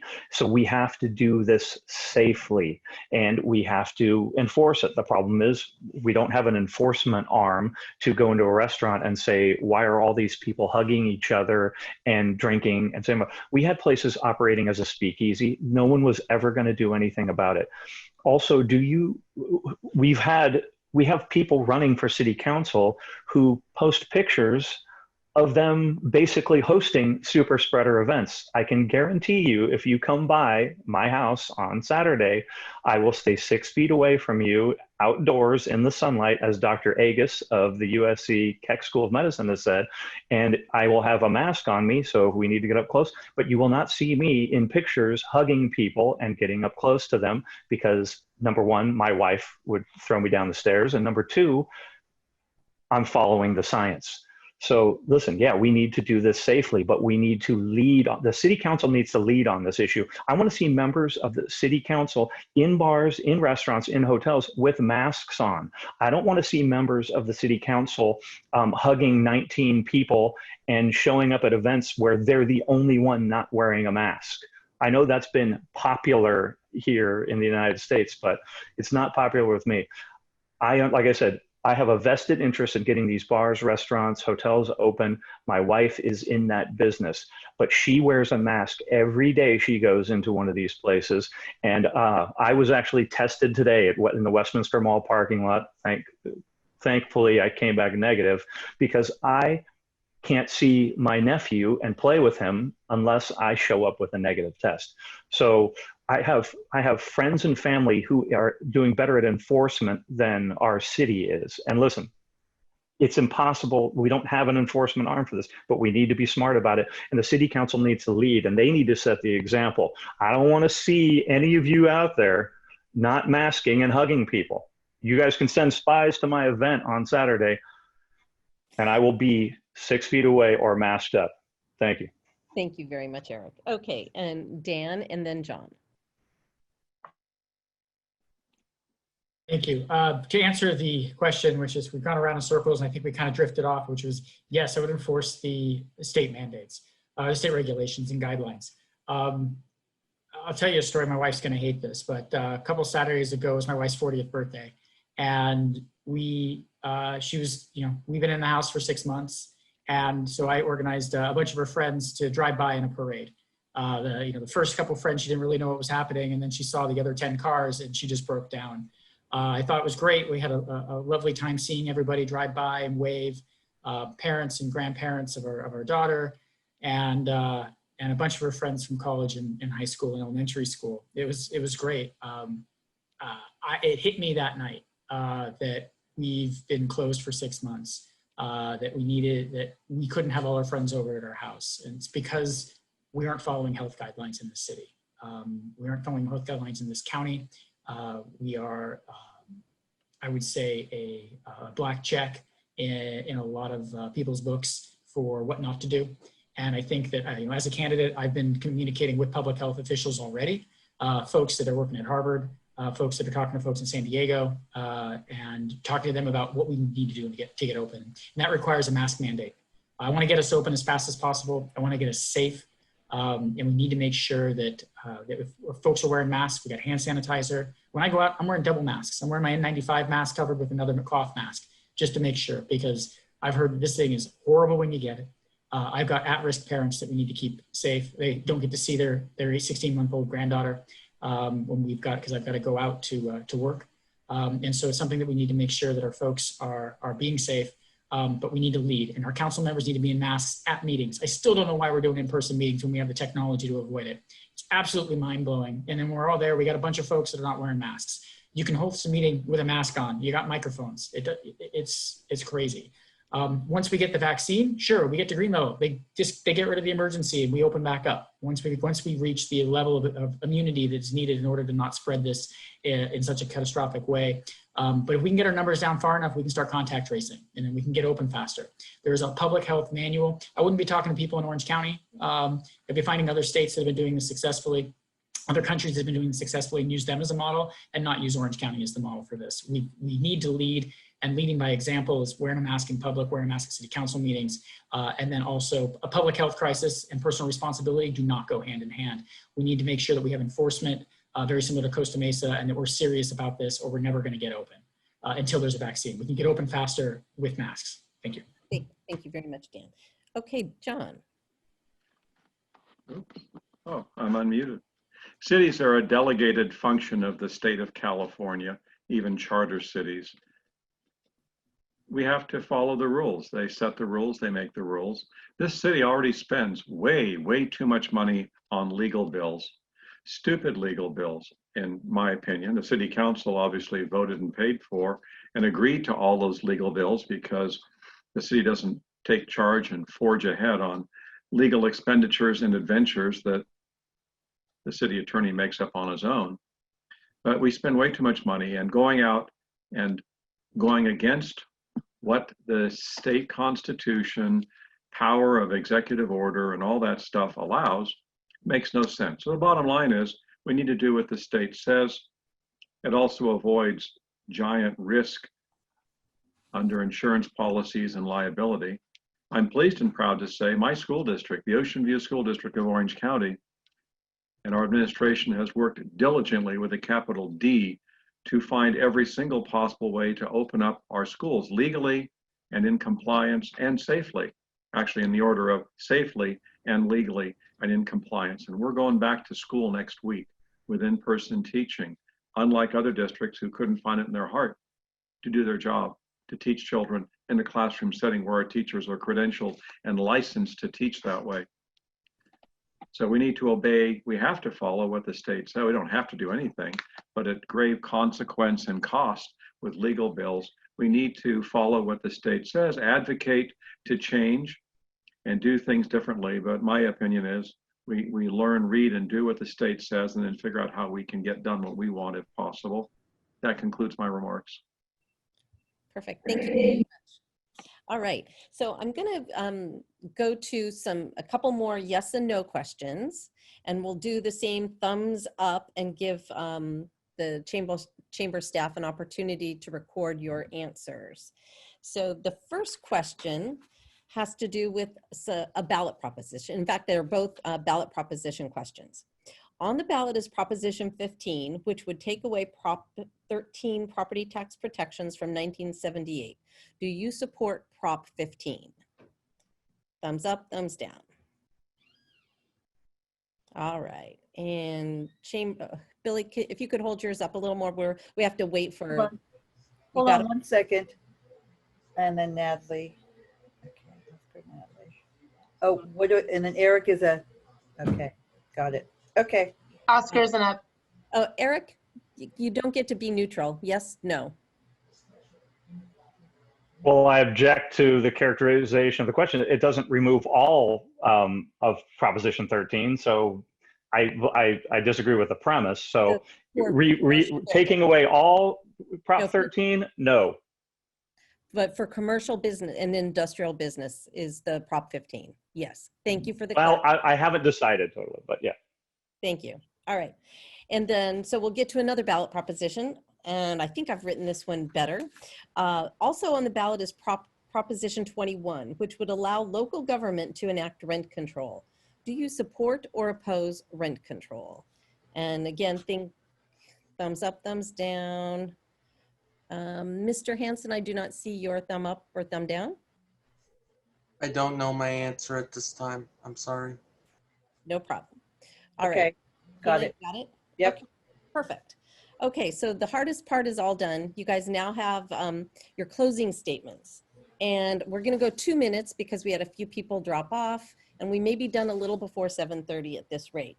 So I think we're gonna start with, we're gonna start with Eric. So it'll be Eric, Billy, and Jeff, just to give you guys a little heads up. So 2 minutes, take it away, Eric. So I first want to thank the chamber. This has been great. It's been a great way to get in touch with people in Huntington Beach. I want to thank my fellow candidates who I can tell everybody loves HB as we all do. So, and I've gotten to know a few of the candidates which has been really cool. So I will be semi-brief. I don't believe you have to be dyed-in-the-wool politician or a dyed-in-the-wool city manager to be on the job and do what's right for the city. We all know the statistics on people who vote. HB is pretty good, 80%. But listen, my parents still live in this city on Yorktown and Magnolia, where I grew up. My sister lives here. And I have friends who have children. I don't have children myself, but I have, and I teach children. Listen, there are issues here that are very important to me.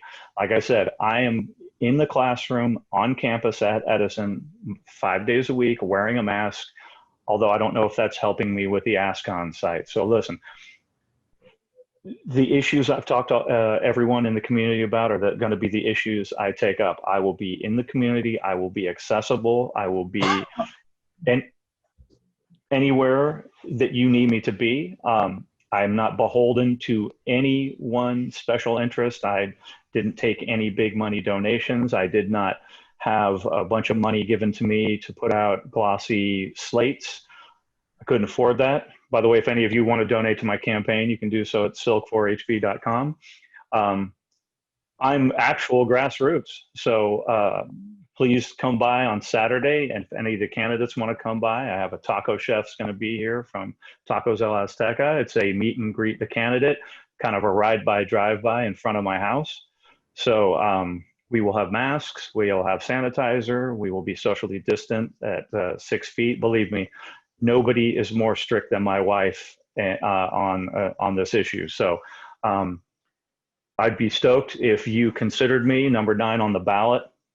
I'll work hard for everyone. I'm willing to learn. I'm willing to listen, and I'm willing to put my 47 years of experience living in this city, teaching in this city, working in this city, to work for all of you. And I appreciate your time. And I'll see you guys all on the campaign trail.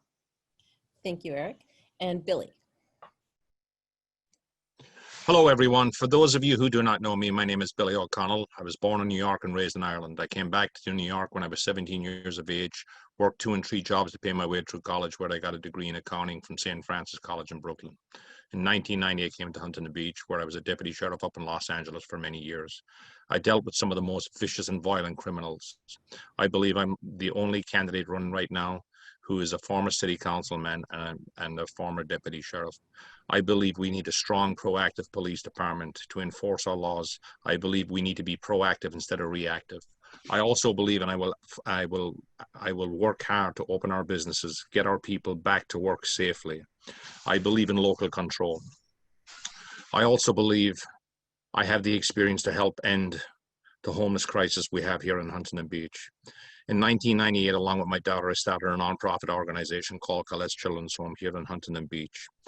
We have taken over 5,000 homeless women and children off the streets. We've helped over 1,500 women find work, and we've reunified over 300 children with their mothers. And since we've started tracking savings of folks that have never worked that came into our program, they have a combined savings of over $1.9 million.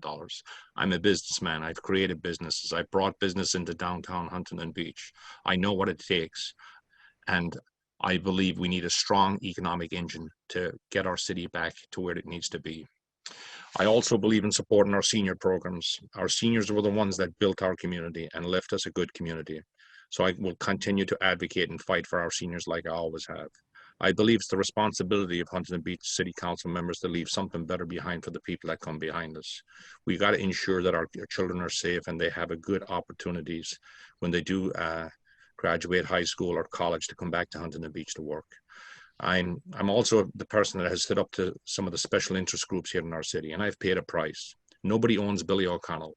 And in this campaign, I have put in a lot of my own money, so nobody owns Billy. I would appreciate your vote and support. I am Billy O'Connell. My phone number is 714-943-0223. BillyForHB.com. If you'd like a sign, you'd like to get involved, like to volunteer, we'd love to have you. But I would ask you, get involved. Would any candidate that's here, just get involved. Get out of the lazy boy. Get involved in your community. Let's make Huntington Beach great again. And thank you, and thank you to all the folks that are on the Zoom meeting here tonight, and especially to the city council candidates that have stood up and showed an interest to try and make our city good. Thank you, everyone. Thank you, Billy. And Jeff.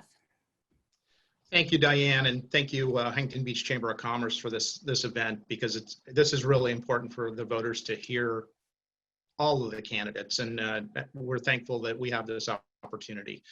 As I indicated before, I've had extensive corporate management leadership experience through the years, and I also run a small business, so I know both sides of it. I have a true love for the city of Huntington Beach and the community as a whole across Orange County. And I want to give back to that community, and that's why I'm running for city council. I do have longstanding relationships on the local, cities, state, county, fed levels that will be necessary for us as a city to be successful and move forward. I'm collaborative and a proven leader, both in the business community and the community as a whole. This shows by my service, my trust, my experience, that I've earned the endorsements of Orange County Sheriff Don Barnes, California Senator John Moorlach, Orange County Board of Supervisors Michelle Steele and Don Wagner. I have endorsements from 10 former mayors of Huntington Beach. I'm endorsed by the Orange County Republican Party. I'm endorsed by Orange County Business Council because I know so much about the business community. And I care about the taxpayers, and I'm endorsed by Orange County Taxpayers Association. I believe that I have the experience, the commitment, and the leadership experience necessary to drive us forward and be successful. I would appreciate your vote. I would be honored to accept it. I'm number 11 on the ballot. Moran4hb.com is the website. My contact information is on there. Feel free to reach out. Thank you. Thank you, Jeff. And Matthew.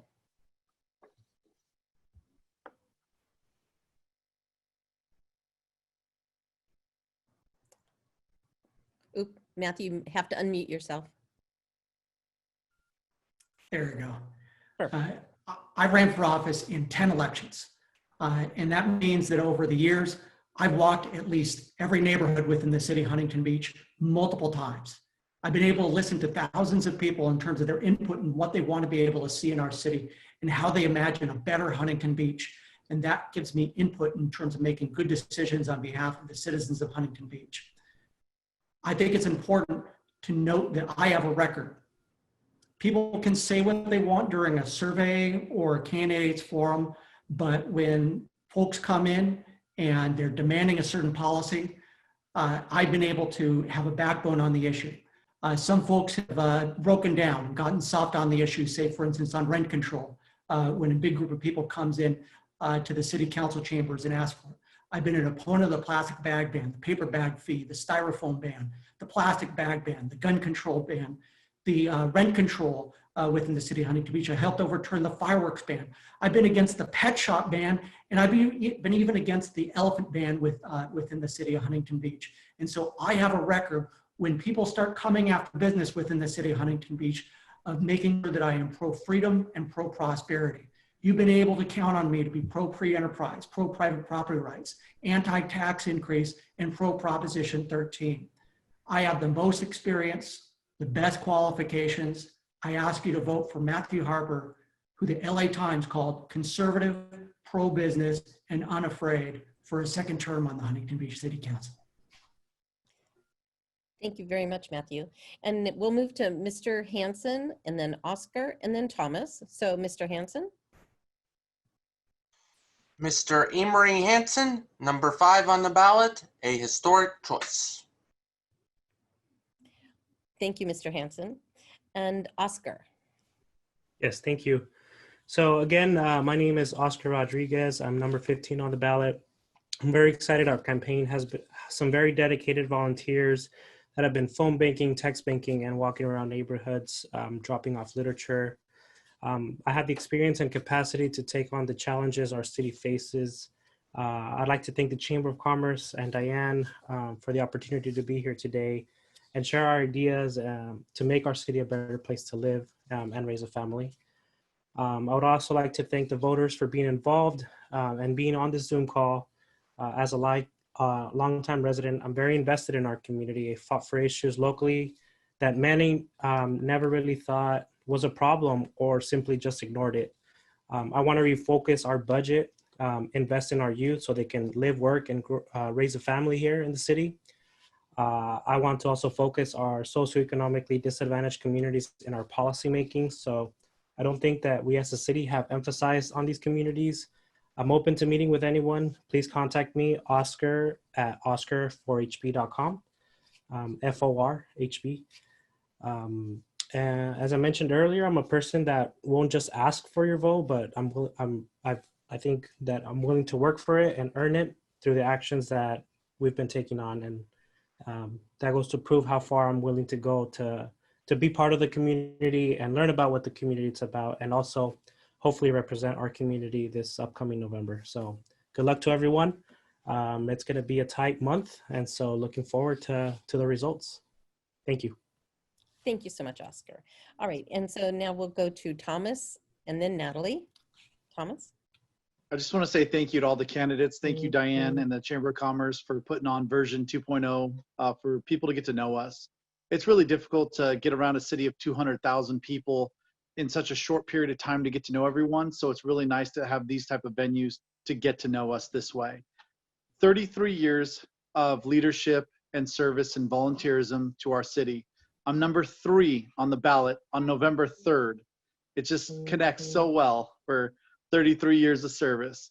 I'm going to continue doing what I do. I've been doing it for so long, living here in the city as a homegrown choice for the residents of Huntington Beach. Our residents are my first priority. They always have been, they always will be. People entrust their children with me in scouts, in sports, in schools, the way that I am able to create the leaders of tomorrow today, and the great citizens that enjoy spending time in their city, in their beaches, in their parks. My experience is with the people, and it will continue in November and beyond, because you will be the only thing that I care about in this city are my special interests, which are the residents. My children as a father of 4, my beautiful wife, and all the activities that I'm able to partake in with the love and support of the local community. You have me as your number 1 choice, even though I'm number 3 on the ballot. God bless everyone, and I look forward to seeing everyone in November. Thank you, Thomas. And Natalie. Thank you so much to the candidates for being here and giving of your time. I know it's a big thing to have to run for this. It's my first. It's really adventure. Thank you to the Chamber for hosting this, and also to the residents who are getting informed on this very important election. So I ask of you, who is going to mobilize us to work together, to bridge the divides, and to make the difficult choices? I believe that's me. I will provide a voice of reason and common sense, a fresh approach from someone who is committed to working together and to find a way forward through active listening and good planning that represents the needs of our community. I believe that we need leaders who demonstrate curiosity, intelligence, who have experience, but who also demonstrate emotional intelligence. I think that we have an opportunity to reimagine our story together. We can create with what we do want instead of what we don't want. Then let's make that vision a reality through solid, evidence-based policy and collaboration. We can support and build local businesses, get them back on track, and also attract new business into the community. We can also build and support our community itself. We can collaborate on practical solutions to homelessness, and we need also to take care of the vulnerable members of our community, including our seniors. I delivered to vulnerable seniors through our HB Connects program during the first months of COVID and met so many amazing people. We also need to attract young families to our city and protect the public health, safety, and our environment. As a community, we might disagree about many things, but we must agree on the basic principles, including how we deal with one another. So let's join together to achieve our common goals and truly become one HB. I'm thankful to be endorsed by many public safety personnel, teachers, and also many other volunteers and wonderful people throughout the city. I respectfully ask for your vote. I'm grateful to all of my volunteers. Please vote for Natalie, number 10 on the ballot, to build a brighter future for our city. To find out more, visit Natalie, number 4hb.com. Thank you. Thank you very much, Natalie. And we'll go to John and then Dan. Huntington Beach is an extremely complicated place to govern and manage. I have met with our new city manager, and I will attest that he is a fine individual to take that role, and certainly ahead and above the other city managers I've had to deal with in this city. That's a good start. I'll give some comparisons. Huntington Harbor, hey, how about those taxes and licenses to have your giant boat hang over your underwater lot line into the city and the state and the county right of way? Oh, giant protest. The whole item went away, as I recall. Is that the way to handle problems? Well, that's work. Nobody's making any more money in taxes. The giant boats hang over onto state, county, and city water, and nothing's done about it. And I'm not saying we should do something about it, but that's a rather arcane and odd problem only in Huntington Beach and maybe Newport Beach. Then let's turn and look just a few miles east to the most densely populated land in the county of Orange. There is no land with more people per square foot than the Oakview community. I'm proud to be a part of a school board that has stood up literally in protest, in court, in hearings for the community of Oakview, who really is not in a position to defend themselves. Many of them are holding down 2 jobs and 3 to 5 children. What do we do about helping to govern and manage the Oakview community for the benefit of the children and the families that live there? A very different problem than a giant boat hanging 3 feet over into the public water right of way. I bring these two up to remind everybody here and everybody watching. By the way, Diane, how many people are watching?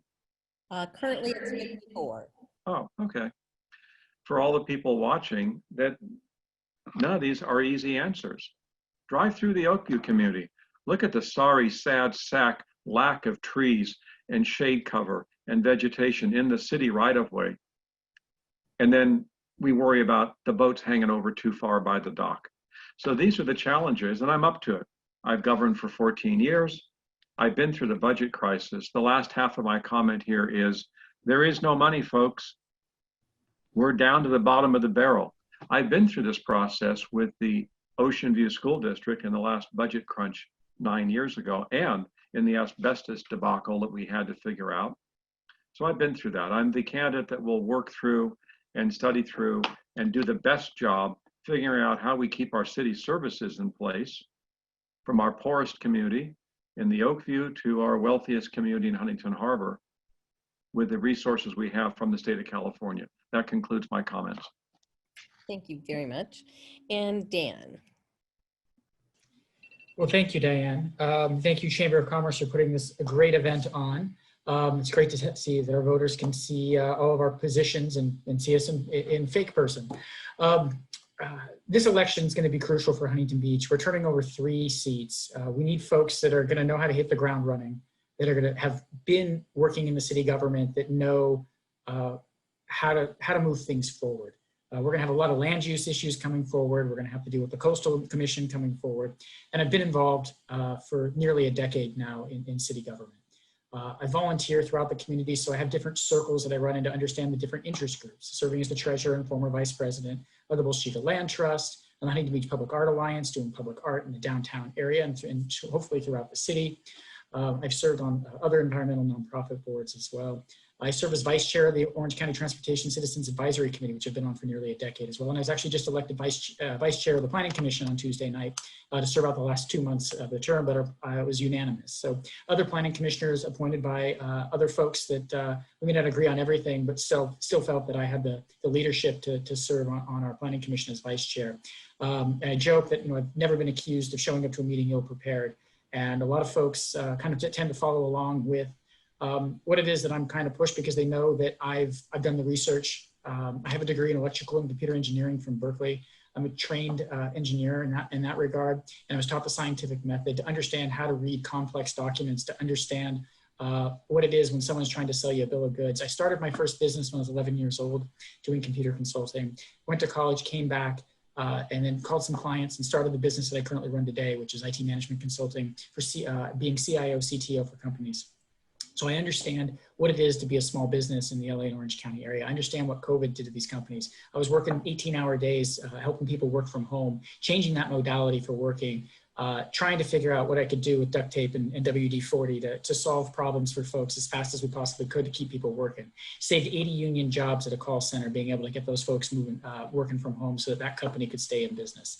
It's about those types of dynamic solutions that we're going to need going forward. It's not a partisan issue. It's a Huntington Beach issue and what works best for Huntington Beach. And as a consultant, my job is to go find what somebody else has done, make it our own, and say, look at this great idea we came up with. We don't need to reinvent the wheel every time. Huntington Beach likes to reinvent the wheel. We don't need to do that. We need to leverage our assets, leverage our community to be able to invest back in it, right? A city sitting on $73 million in cash reserves. We have many city assets, and it's something that we need to focus in on and identify what it is to be successful. Bringing those big businesses back to Huntington Beach like Boeing left, and identifying how we can get good paying jobs, affordable housing for folks, lowercase a, so we'll call it attainable housing for folks, and the next generation of Huntington Beach residents. One of the things on Planning Commission, when I get accused of supporting high density housing, and again, I'll say it again, not a fan of high density housing. I voted down high density housing in Huntington Beach, including a project across the street from Elon. But what it comes down to is go out and look around your neighborhood and see how many cars are parked on your street. You already live in high density housing. It's just in single family homes. You've got multiple families living in homes because they are unaffordable in Huntington Beach. And we have to come up with a better housing modality that isn't a 2,000 square foot home on a 6,000 square foot lot. I got 50,000 of those in this city already. Doesn't need to be 6-story giant apartment buildings. We can look at smaller types of products. We can look at what other countries have done. We don't need to live in this bubble. And so we need to apply that general idea from other parts of the country that have done really interesting things. And we need to educate our residents on that. Not everyone's a planner. Not everyone understands land use. They don't need to. That's what we're here for. So we need to give tools to our residents to be able to identify and make good decisions. And that goes starting with the city website. So thank you very much. I'm number 14 on the ballot, Dan Kalman. Thank you very much, Dan. All right, ladies and gentlemen, I really appreciate your time. I know it's a later time of the day for us all and long days for all of us for another month. Hang in there. And thank you to the Chamber of Commerce for helping us bring all your voices to the business community and beyond. And have a wonderful evening and good luck at the ballot. Thank you. Thank you, Diane. Thank you, Diana. Thanks, Diane. Thanks, Chamber.